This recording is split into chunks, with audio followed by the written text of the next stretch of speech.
पाकिस्तान ने की मोदी के शपथ ग्रहण में न्योते की पुष्टि। भारत के न्योते पर आज शाम तक किसी नतीजे पर पहुंचेगा पाक। Decision whether the Prime Minister would attend or not will be taken sometime today. पाक विदेश मंत्रालय ने जताई उम्मीद, भारत की नई सरकार द्विपक्षीय वार्ता की दिशा में बढ़ाएगी कदम। Expect that the dialogue process between Pakistan and India will resume and it will be a meaningful dialogue. पाक विदेश मंत्रालय का बयान, अगर नवाज शरीफ होते हैं व्यस्त तो वो अपने किसी प्रतिनिधि को भेज सकते हैं।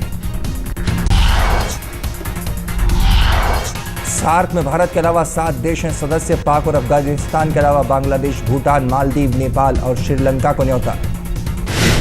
सार्क देशों के अलावा भी कई देशों को भेजा गया है निमंत्रण। मॉरिशस के पीएम नवीन रामगुलाम को भी भेजा गया है न्योता। भूटान के राजा नामगेल, मालदीव के राष्ट्रपति अब्दुल्ला यामी, नेपाल के राष्ट्रपति रामबरन यादव के आने की उम्मीद। अफगानिस्तान के राष्ट्रपति हामिद करजई लेंगे मोदी के शपथ ग्रहण में हिस्सा। करजई के दफ्तर ने की भारत दौरे की पुष्टि। विदेश दौरे के चलते नहीं आ पाएंगे बांग्लादेश की पीएम शेख हसीना। बांग्लादेश की संसद के स्पीकर डॉक्टर शिरीन चौधरी के आने की पुष्टि। बीजेपी अध्यक्ष राजनाथ सिंह का बयान, सार्क देशों को बुलावा भेजना एक सकारात्मक पहल। बीजेपी नेता सुधांशु त्रिवेदी का बयान, नई सरकार बेहतर रिश्ते बनाने के लिए तैयार। कांग्रेस की आपत्तियों को किया खारिज। यह इस बात का संकेत है कि मोदी जी के नेतृत्व में जो भारतीय जनता पार्टी की सरकार बनेगी वह एक नए अध्याय का आरंभ करना चाहती है सार्क देशों के साथ, अपने पड़ोसियों के साथ। इस संदर्भ में कई देशों के राष्ट्राध्यक्षों की तरफ से औपचारिक स्वीकृति आ गई है।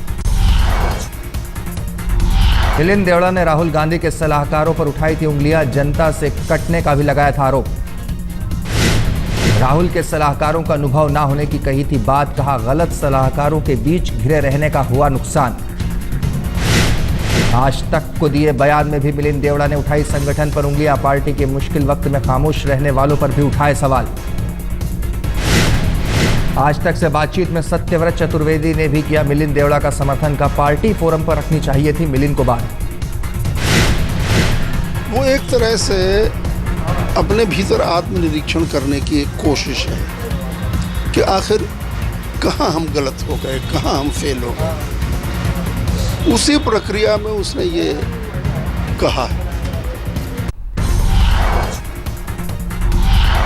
गुजरात को मिल गया नया मुख्यमंत्री, आनंदीबेन पटेल ने ली मुख्यमंत्री पद की शपथ।